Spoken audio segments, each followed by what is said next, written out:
नमस्ते दोस्तों। पिछले लेक्चर में हम लोगों का ये इम्प्रॉपर इंटीग्रल सॉल्व करना रह गया था। तो चलिए सबसे पहले आज हम लोग इसको सॉल्व करेंगे।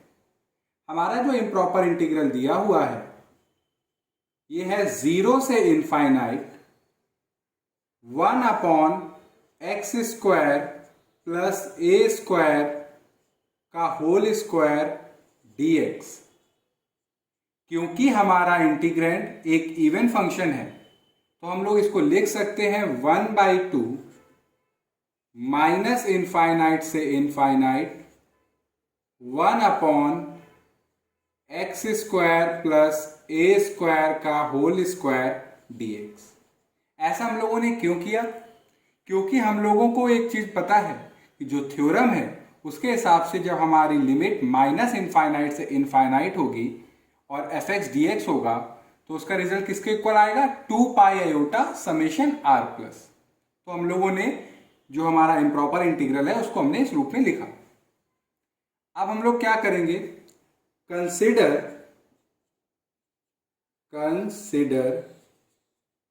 द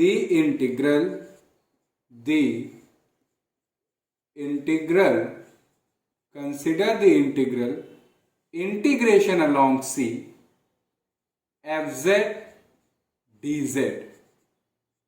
और हमारा fz क्या होगा? जो हमारा ये fx दिया हुआ है यानी कि ये जो इंटीग्रेंट है जहां जहां x है वहां वहां आप z कर दें। तो integration along c 1/z² plus a² का होल स्क्वायर dz। तो देखिए हम लोगों ने fz बना लिया अपना। कैसे? जो हमारा इंटीग्रेंड है उससे। अब हम लोगों का काम क्या है कि ये c क्या है।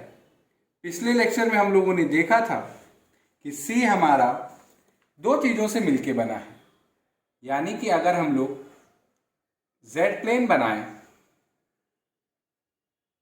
ये रियल पार्ट ऑफ z, ये इमेजिनरी पार्ट ऑफ z, तो हमारा c क्या था? c हमारा एक सेमी सर्कल और रियल एक्सेस की स्ट्रेट लाइन से मिलके बना था। ये हमारा क्या है? c। ये जो कि किससे बना है? हमारा एक सेमी सर्कल CR और एक रियल एक्सेस लाइन -r से r।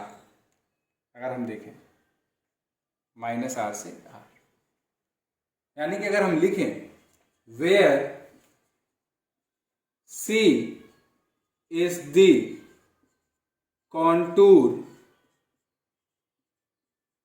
consisting of a large semi circle CR of radius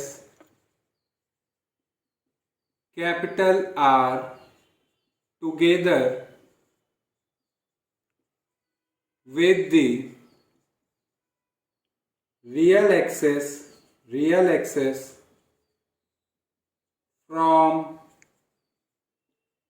-R to +R। जो मैंने ड्रॉ किया वो मैंने यहां पे आपको लिख के बताया। अब क्या करेंगे? सबसे पहले जो हमारा फंक्शन दिया हुआ है fz, इसके हम लोग क्या निकालेंगे? पोल्स। तो पोल्स निकालने का हम लोगों को पता है कि पोल्स ऑफ fz हमारा क्या है? z² प्लस a² का whole square. z² plus a² को आप कैसे भी लिख सकते हैं? z plus iota a z minus iota a का whole square r given bye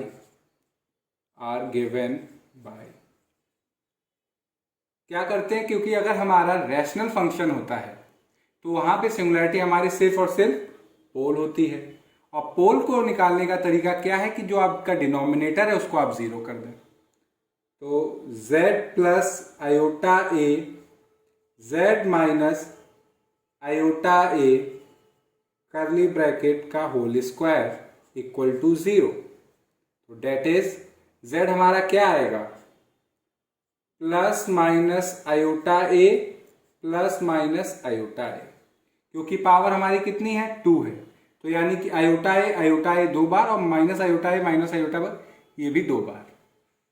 तो हमारा जो पोल आया ये कितने ऑर्डर का आया, ये हमारा पोल आया 2 ऑर्डर का, क्योंकि हमारा आयोटा ए 2 टाइम्स है और माइनस आयोटा भी 2 टाइम्स है। तो हम लोग लिख सकते हैं कि 10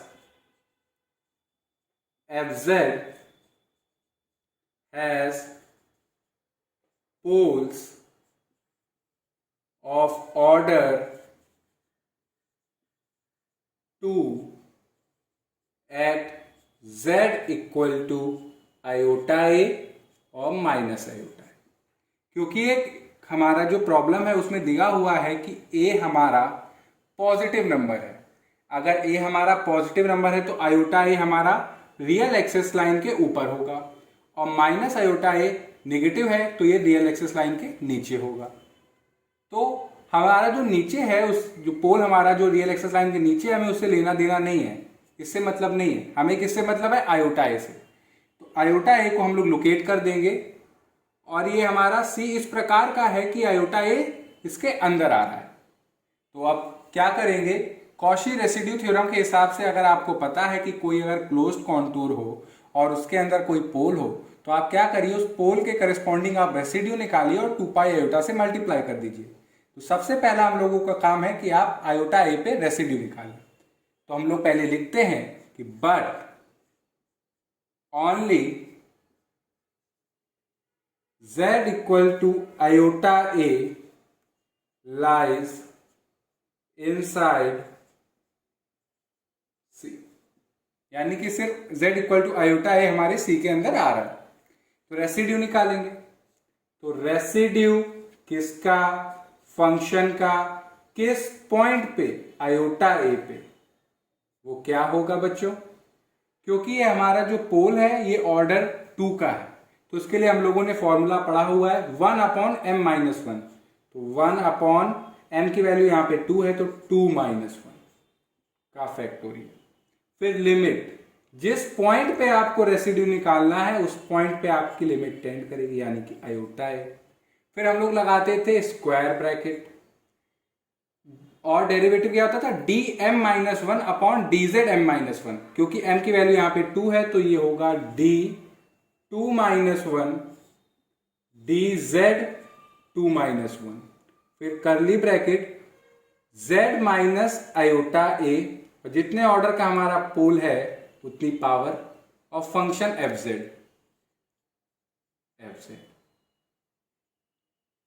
अगर आपको residue pole of order m या सिंपल पोल पे रेसिड्यू निकालना सीखना है तो ऊपर आई बटन दिख रही है, उस पर क्लिक करके आप उसको एक बार जरूर देखें। तो इसको थोड़ा सा सॉल्व करेंगे तो ये होगा 1/1 factorial limit z tending to iota a, ये हो गया d/dz curly bracket z minus iota a का होल स्क्वायर, fz हमारा ये दिया हुआ है, तो 1/z प्लस आयोटा ए का होल स्क्वायर, क्योंकि पूरे होल पे पावर 2 है तो ये z प्लस आयोटा ए की होल पावर 2, फिर z माइनस आयोटा ए की भी होल पावर कितनी, 2, करली bracket close, square bracket close. तो z माइनस आयोटा ए की होल पावर 2 से z माइनस आयोटा ए की होल पावर 2 कैंसिल आउट हो गई।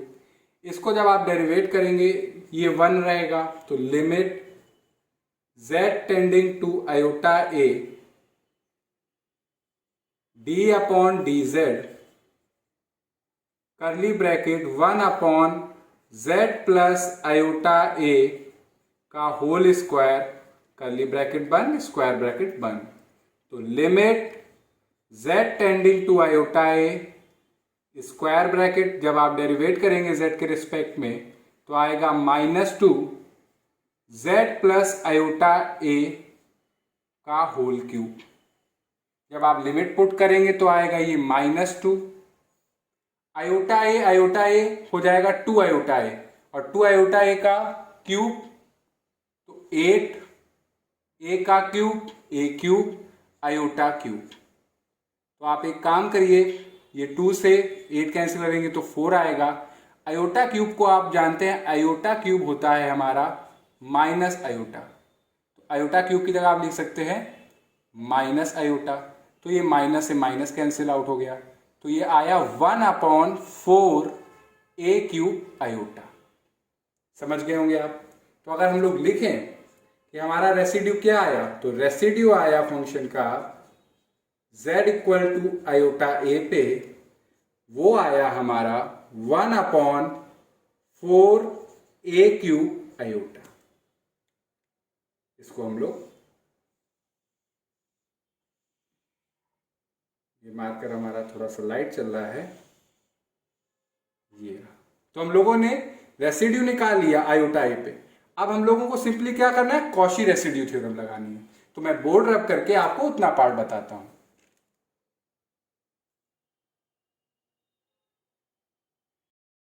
हम लोगों ने आयोटा ए पे रेसिड्यू निकाल लिया। अब हम लोग क्या करेंगे, कॉशी रेसिड्यू थ्योरम का यूज करने वाले हैं, यानी कि using Cauchy's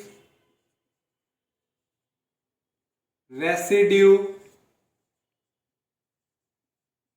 theorem we find that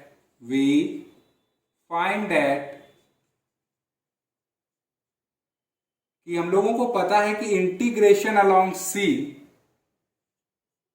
F Z D Z किसके इक्वल होता है, 2 pi iota summation R plus क्या है कि जो भी हमारे क्लोज कॉन्टूर सी के अंदर पोल्स होंगे उनके करस्पॉन्डिंग रेसिड्यू निकाल के उनका सम कर देना, वो है समेशन आर प्लस। ये सी हमारा दो चीजों से मिलके बना है, एक हमारा लाइन सेगमेंट जो कि है -r से r, और एक हमारा सेमी सर्कल सी आर। तो अगर हम लिखना चाहें सी को दो पार्ट में तो हम कैसे लिखेंगे कि माइनस, अगर मान लीजिए हम लोग यहां से स्टार्ट हुए -r से, तो ऐसे गए यहां तक, तो ये क्या चल रही है हमारी, एक स्ट्रेट लाइन चल रही है। तो -r से कैपिटल R। अब आप जब रियल एक्सेस लाइन पे चल रहे हैं तो इमेजिनरी पार्ट तो 0 होता है, सिर्फ वेरी क्या करता है हमारा z। तो हम लोग लिखेंगे 1/x² प्लस a² का होल स्क्वायर dx। सारा टर्म x में क्यों है, क्योंकि हमारा y 0 है, इमेजिनरी पार्ट कुछ है ही नहीं। अब हम लोग यहां पहुंच गए। अब यहां से स्टार्ट हो रहा है हमारा सेमी सर्कल, क्योंकि हमें एक पूरा राउंड लेना है। ये हमारा सी है। तो जब सेमी सर्कल के अलोंग आप इंटीग्रेट कर रहे हो तो आपका रियल पार्ट भी होगा और कुछ इमेजिनरी पार्ट भी होगा, तो यानी कि z, और हमारा z क्या है, यानी कि एफ z² प्लस a² का whole square dz, 2 pi iota. और क्योंकि हमारे सी के अंदर सिर्फ और सिर्फ एक ही पोल है, उसके करस्पॉन्डिंग हम लोगों ने रेसिड्यू अभी निकाला है कि residue of f z equal to iota a. अब इसको मान लेते हैं इक्वेशन 1। अब बहुत ध्यान से देखिएगा, अब हम लोग जो हमारी थ्योरम हम लोगों ने पढ़ी थी उसकी दो जो कंडीशन थी वो चेक करेंगे, यानी कि नाउ z एफ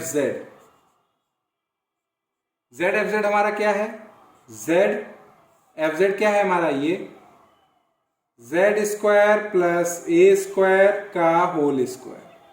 तो आप देखेंगे कि नीचे पावर है 4 और ऊपर है 1, तो यानी कि डिनोमिनेटर में पावर ज्यादा है, इसलिए ये हमारा 0 को टेंड करेगा जब हमारा मॉड z इनफाइनाइट को टेंड करेगा। क्यों, आप देखिए इसको, अगर भूल जाइए कि ये मॉड z, इसको मानिए एज अ नॉर्मल z, तो limit z tending to infinite z² plus a² का होल स्क्वायर। तो limit z tending to infinite z, यहां पे न्यूमरेटर की हाईएस्ट पावर z और डिनोमिनेटर की हाईएस्ट पावर 4, कैंसिल आउट हुआ तो ये हुआ 1/z³, और limit z tending to infinite और 1/z³, यानी कि limit z tending to infinite 1/z³, ये हमारा 0 को टेंड करेगा। तो ये हमारी कंडीशन फुलफिल हो रही है, यानी कि जब मॉड z हमारा इनफाइनाइट को जा रहा है तो z एफ जेड हमारा किधर जा रहा है, 0 पे। तो हम लोग कह सकते हैं कि देयरफॉर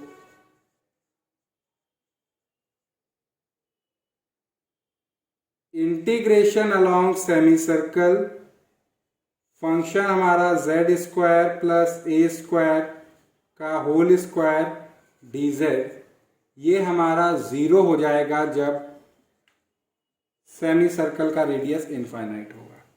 इसको मान लेते हैं सेकेंड। और एंड जब limit r tending to infinite होगा -r से r, जो हमारा है x square plus A square का होल स्क्वायर dx, इसको आप क्या लिख सकते हैं, माइनस इनफाइनाइट से infinite x square plus A square का होल स्क्वायर dx, इसको मान लेते हैं थर्ड। अब आप एक काम करिए, जो हमारी इक्वेशन 1 है इसमें आप दोनों साइड लीजिए r टेंडिंग टू इनफाइनाइट, यानी कि taking r tending to infinite, और ये जो हमारी इक्वेशन सेकेंड और थर्ड है इसका फर्स्ट में यूज करिएगा इसके बाद, and using second and third in first we get, जब आप r टेंडिंग टू इनफाइनाइट करेंगे तो हमारा एक्सप्रेशन कुछ ये वाला होगा। तो इसके लिए हम लोग थर्ड का यूज कर रहे हैं, तो कैसे लिखेंगे, माइनस इनफाइनाइट से infinite 1/x square plus A square का whole square dx, plus limit r tending to infinite करेंगे तो ये हमारा 0 हो रहा है, यूज कर रहे हैं इसका 1 में तो ये 0, 2 पाई आयोटा, और रेसिड्यू अभी हम लोगों ने निकाला था, ये कितना आया था हमारा, z इक्वल टू आयोटा ए पे 1/4 a क्यूब आयोटा। तो आयोटा से आयोटा कैंसिल आउट हो गया, 2 से 4 कैंसिल तो 2, तो पाई अपॉन 2 a क्यूब। तो ये वैल्यू आई, ये वैल्यू हमारी किसकी आई, ओके आपको बताते हैं। तो ये वैल्यू हमारी आई माइनस, ओके ब्लैक से इसको हम लोग माइनस इनफाइनाइट से infinite x square plus A square का होल स्क्वायर dx की वैल्यू आई pi upon 2a cube.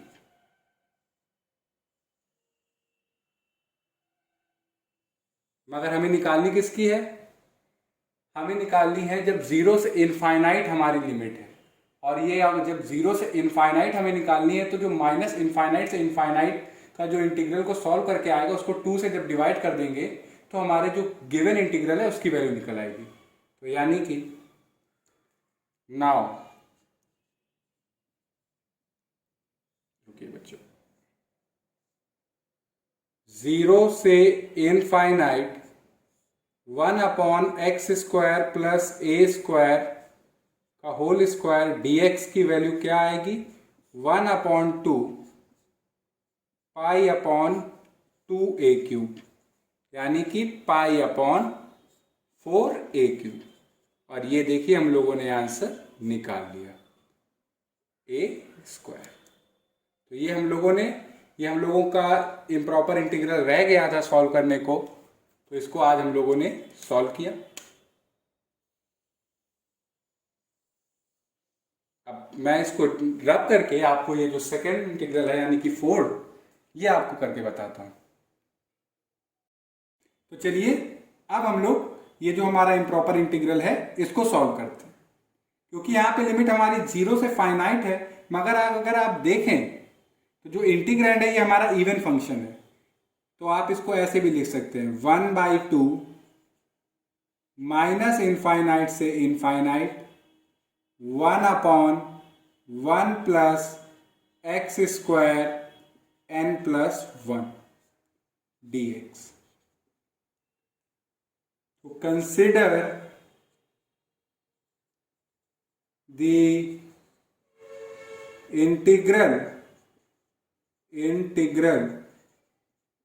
Integration along C F Z D Z, integration along C. F Z बनाने का क्या तरीका है, जो इंटीग्रैंड है उसमें जहां जहां एक्स है वहां वहां आप जेड कर दीजिए, तो ये हो जाएगा 1 plus Z square N plus 1 D z. C क्या है बच्चों हमारा, where C is the contour consisting of a large semicircle CR of radius capital R together with the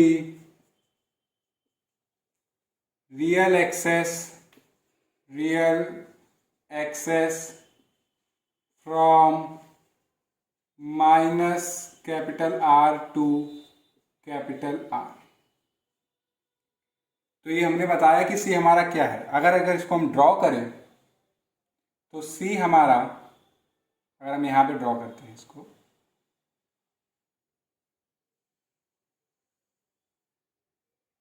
तो सी हमारा सेमी सर्कल सी आर से और लाइन सेगमेंट माइनस आर से are जो गई है इनसे मिलके बना है, यानी कि जो हमारा सी है वो माइनस आर से आर यूनियन सी आर से मिलके बना है। तो सबसे पहला हम लोगों का काम है कि हम लोग पोल निकालेंगे। पोल निकालने का क्या तरीका है, पोल निकालने का तरीका है आप डिनोमिनेटर को 0 कर दीजिए, यानी कि पोल्स ऑफ एफ जेड है क्या, 1 plus Z square N plus 1 R given by Z plus Z square, यानी कि 1 प्लस जेड स्क्वायर की होल पावर एन प्लस 1 को आप क्या कर दीजिए 0। डेट इज जेड हमारा क्या आएगा, आयोटा और माइनस आयोटा, क्योंकि पावर कितनी है n प्लस 1, तो हमारे जो पोल्स होंगे कितने ऑर्डर के होंगे, n प्लस 1 ऑर्डर के होंगे। तो हम कह सकते हैं कि 10 F Z has poles of order, कितने ऑर्डर के हमारे ये पोल्स हैं, ये हमारे पोल्स हैं n plus 1। Thus f z has poles of order n plus 1 at z equal to iota और माइनस आयोटा। अब ये देखिए कि हमारे C के अंदर कौन सा पोल आ रहा है, तो आप देखेंगे कि आयोटा आ रहा है। Minus iota real axis line के नीचे, हमें उसे लेना देना नहीं है, but only z equal to iota lies inside C। तो कॉची रेसिड्यू थ्योरम के हिसाब से अगर कोई क्लोज कॉन्टूर है उसके अंदर कोई पोल है, तो आप काम करिए उसके करस्पॉन्डिंग आप रेसिड्यू निकालिए। तो रेसिड्यू किसका, फंक्शन का, किस पॉइंट पे, आयोटा पे निकालने का तरीका हम लोगों ने फॉर्मूला पढ़ा हुआ है, एक बार मैं लिख देता हूं कि अगर z इक्वल टू a हमारा पोल है ऑर्डर m का, z इक्वल टू a,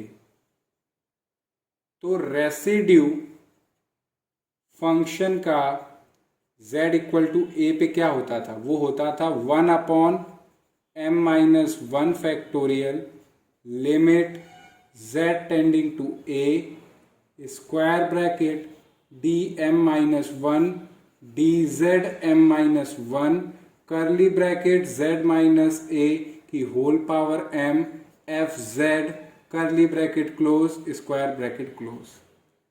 ये अगर पोल हमारा ऑर्डर n का होता है, यहाँ पे पोल हमारा n+1 ऑर्डर का है, तो अगर आप देखें तो ये होगा 1/n+1 यानी कि m-1 फैक्टोरियल। किस पॉइंट पे निकालना है वहां पे आपकी लिमिट टेंड करेगी, यानी exact tending to iota. dm-1 यानी कि dn+1-1 dzn+1-1 करली ब्रैकेट z माइनस आयोटा, जितने ऑर्डर का पोल है उतना, यानी कि n+1 fz, और ये curly bracket close, square bracket close. तो अगर आप देखें तो ये होगा 1/n factorial limit z tending to iota dn dz की power n z minus iota n+1, और fz की जगह आप लिख सकते हो, fz हमारा क्या है 1+z² की होल पावर n+1, जिसको आप लिख सकते हो z plus iota n+1 z minus iota n+1 करली bracket close, square bracket close. ये इससे कैंसिल आउट हो गया, तो हमारा बचा 1/n factorial limit z tending to iota dn dzn, यानी कि n टाइम डेरिवेट करना है, और हमारा जो फंक्शन है वो है z प्लस आयोटा n+1। अब जरा हम लोग इसको n टाइम डेरिवेट कर रहे हैं तो इसका पैटर्न निकालते हैं कि ये कैसे हो रहा है। तो मान लीजिए d/dz और फंक्शन है हमारा 1 + z + आयोटा n+1। तो ये सिंपल सा डेरिवेटिव है, अगर आप 1 टाइम डेरिवेट कर रहे हैं तो ये होगा -1 n+1 z + आयोटा n+2। अब यही फंक्शन को आप 2 टाइम्स डेरिवेट कर रहे हो, यानी कि ये जो फंक्शन है इसको 2 टाइम्स डेरिवेट कर रहे हो। तो d2/dz² 1/z + आयोटा n+1 करोगे आप, तो 1 टाइम डेरिवेट करके ये आया। अब इसको फिर से डेरिवेट कर रहे हो तो आएगा -1 n+1 n+2 z + iota n+3। अब इसी प्रकार अगर आप 3 टाइम डेरिवेट कर रहे हो 1/z + आयोटा n+1, तो आप देखो यहां तक तो 2 टाइम डेरिवेट किया। अब इसी को एक बार और डेरिवेट कर दोगे तो हमें d3/dz³ के मिल जाएगा, तो ये हो जाएगा। अब देखिए जब यहाँ पे कर रहे थे -1 था, जब सेकेंड टाइम डेरिवेट कर रहे थे तो 2, क्योंकि माइनस माइनस प्लस हो रहा था। जब 3 टाइम कर रहे हैं तो यहाँ पे -1 की whole cube n+1 n+2 n+3 z + iota की पावर n+4। इसको एक बार हमने और डेरिवेट किया तो हमें ये मिल गया। तो इसी हिसाब से, इसी पैटर्न्स के थ्रू अगर हम लोग जाएं तो 1/n factorial limit z tending to iota, बहुत ध्यान से देखिएगा बच्चों, जब 1 टाइम डेरिवेट कर रहे थे तो -1 की होल पावर 1 थी, जब 2 टाइम डेरिवेट कर रहे थे तो -1 की होल पावर 2 थी, जब 3 टाइम डेरिवेट कर रहे हैं तो -1 की होल पावर 3 थी। तो जब आप n टाइम डेरिवेट करोगे तो -1 की कितनी पावर होगी, n। अब देखिए जब आप 1 टाइम डेरिवेट कर रहे हो तो कहाँ तक जा रहे हो, n+1। 2 टाइम डेरिवेट कर रहे हो तो 2 टर्म्स है और कहाँ तक जा रहे हो, n+2 तक। जब आप 3 टाइम डेरिवेट कर रहे हो तो 3 टर्म्स है और कहाँ तक जा रहे हो, n+3 तक। तो जब आप n टाइम डेरिवेट कर रहे हो तो n टर्म्स होंगे और कहाँ तक जाओगे, n+n तक, यानी कि n+1 n+2 से लेके n+n। ये अब आप देखिए जब आप 1 टाइम डेरिवेट कर रहे हो तो z + आयोटा की होल पावर n+2 थी, जब आप इसको 2 टाइम डेरिवेट कर रहे हो तो z + आयोटा की पावर n+3 थी, जब आप 3 टाइम डेरिवेट कर रहे हो तो z + आयोटा की पावर कितनी, n+4 थी। तो यानी कि जब आप n टाइम डेरिवेट कर रहे हो तो z + आयोटा की पावर कितनी होगी, n+1 + n, क्योंकि क्या हो रहा है, 1 ऐड हो रहा है हर एक बार। जैसे आप 2 टाइम जब डेरिवेट कर रहे हो तो आप इसमें कितना जोड़ रहे हो 2, तो बन रहा है n+3। 3 टाइम डेरिवेट कर रहे हो तो इसमें n+1 कितना जोड़ा, तो n+4, क्योंकि हम क्या ऐड कर रहे हैं 3, n+1+3 n+4। तो जब आप n टाइम डेरिवेट कर रहे हो तो इसमें आप कितना जोड़ोगे n। तो इन जनरल आपका ये आएगा। अब आप लिमिट पुट कर दोगे तो 1/n फैक्टोरियल, लिमिट पुट करोगे ये -1 की होल पावर n, ये n+1 n+2 n+n, और ये हो जाएगा हमारा 2 आयोटा 2n+1। तो अगर आप देखें, अब हम लोग एक काम करते हैं, -1 की होल पावर n ऐसे रहने देते हैं, इसको उस तरफ से लिखते हैं, यानी कि n+n, और ऐसे चलते चलते जा रहा है n+2 n+1। ये हमारा 2 अलग ले लेते हैं तो 2 की पावर 2n+1, आयोटा की पावर 2n+1, यानी कि आयोटा की पावर कितनी 2n+1। तो आप जरा इसको यहाँ पे देखिए, आयोटा की पावर 2n को देखिए आप, तो आयोटा 2 ले गए तो आयोटा स्क्वायर की पावर n, आयोटा स्क्वायर कितना होता है -1, तो -1 की पावर n। तो आप इसको कैसे लिख सकते हो, पहले आप लिखिए आयोटा की पावर 2n, फिर आयोटा, और आयोटा की पावर 2n को आप कैसे आप लिख सकते हो, आप लिख सकते हो -1 की होल पावर n। आप देखिए ये हमारा हो गया, ये हो गया। अब एक काम करिए, आप n फैक्टोरियल से न्यूमरेटर डिनोमिनेटर में मल्टीप्लाई करा दीजिए। तो अगर आप n फैक्टोरियल से आप मल्टीप्लाई करा रहे हो तो ये हो गया n-1 से लेके 3 2 1, ये मल्टीप्लाई कराया मैंने। तो अब हमने डिनोमिनेटर में कराया तो न्यूमरेटर में भी कराएंगे। तो n-1 से लेके 3 2 1। तो आप देखिए ये यहां से कैंसिल आउट हो गया, ये 1/n फैक्टोरियल, ये अब हो जाएगा 2n फैक्टोरियल। अगर आप देखें ये हो गया हमारा 2n फैक्टोरियल, ये हमारा 2 की पावर 2n+1, ये आयोटा, ये हमारा n फैक्टोरियल। तो हमने रेसिड्यू निकाल लिया, जो कि रेसिड्यू फंक्शन का z आयोटा पे क्या आया बच्चों, वो आया हमारा 2n फैक्टोरियल 2 की पावर 2n+1 n फैक्टोरियल का होल स्क्वायर आयोटा। अब कुछ नहीं करना है, सिंपली बस हम लोगों को कॉशी रेसिड्यू थ्योरम का यूज करना है। तो मैं रब करके आपको वो दिखा देता हूं। हम लोगों ने रेसिड्यू निकाल लिया है। अब सिंपली ये जो हमारा क्लोज कॉन्टूर है, अब हम लोग क्या यूज करेंगे, कॉशी रेसिड्यू थ्योरम। तो हम लिखेंगे कि using Cauchy's residue theorem we get integration along C fz dz equal to 2 pi iota summation r plus. क्यों, क्योंकि हम लोग रियल एक्सेस लाइन के ऊपर सारा काम कर रहे हैं। अगर आप देखें, आप C के अलॉन्ग आप एक पूरा कंप्लीट चक्कर लेते हैं, मानिए आप यहां से स्टार्ट हुए तो ये गए ये गए, तो ये क्या चल रही है, हमारी एक लाइन चल रही है जो कि -r से r है।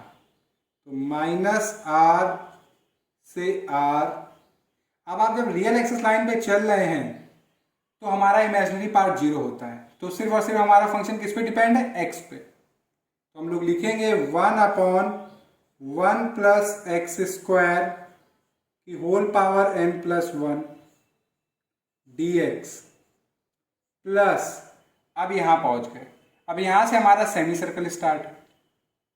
तो इंटीग्रेशन अलॉन्ग CR, फंक्शन हमारा क्या है 1 + z² की whole power n+1 dz equal to, अब यहां पहुंच गए, पूरा एक चक्कर लगा लिया सी, 2 पाई आयोटा। अब रियल जो हमारे क्लोज कॉन्टूर के अंदर सिर्फ और सिर्फ एक पोल है, तो समेशन कुछ करना नहीं है, सीधे हम लिख सकते हैं कि रेसिड्यू फंक्शन का z = आयोटा। अब एक काम करते हैं, इसको हम नाम दे देते हैं इक्वेशन नंबर 1। अब हम लोगों को चेक करना है कि नाउ कि जेड एफ जेड हमारा जीरो को टेंड कर रहा है जब मॉड जेड हमारा इनफाइनाइट जा रहा है। तो Z 1 plus Z square N plus 1। आप देख सकते हैं कि न्यूमरेटर में पावर जेड की 1 है और डिनोमिनेटर में हमारी 2n प्लस 2 है, बहुत ज़्यादा है, इसलिए ये टेंड कर जाएगा जीरो पे जब मॉड जेड इनफाइनाइट को जाएगा। देयरफॉर जब आप इंटीग्रेट करोगे सेमी सर्कल के अलोंग 1/1 प्लस जेड स्क्वायर की whole power n plus 1 D Z, तो ये जीरो हो जाएगा और लिमिट टेंड करेगी r टेंडिंग टू इन्फिनिटी। जब यानी कि r इन्फिनिटी को टेंड करेगा तो सेमी सर्कल के अलोंग जब हम लोग इंटीग्रेट कर रहे हैं तो ये जीरो हो जाएगा। इसको मान लेते हैं second. And limit r tending to infinity minus r से r 1/1 plus X square N plus 1 dx करेंगे तो ये हमारा क्या हो जाएगा, माइनस इनफाइनाइट से infinite 1/1 plus X square N plus 1 dx।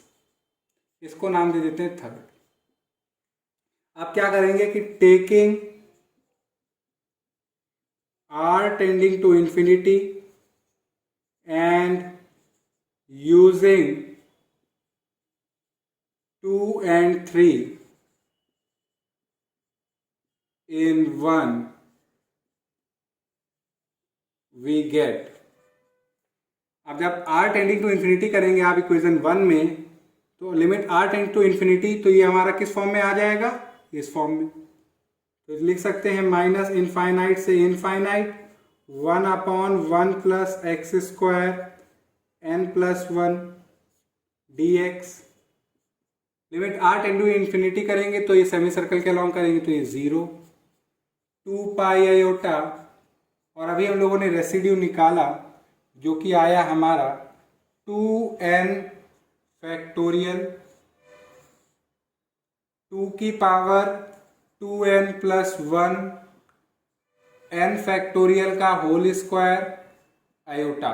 तो आयोटा से आयोटा कैंसिल आउट हो गया, तो माइनस इनफाइनाइट से infinite 1/1 plus X square N plus 1 dx की वैल्यू कितनी आई बच्चों, ये आई हमारी 2n फैक्टोरियल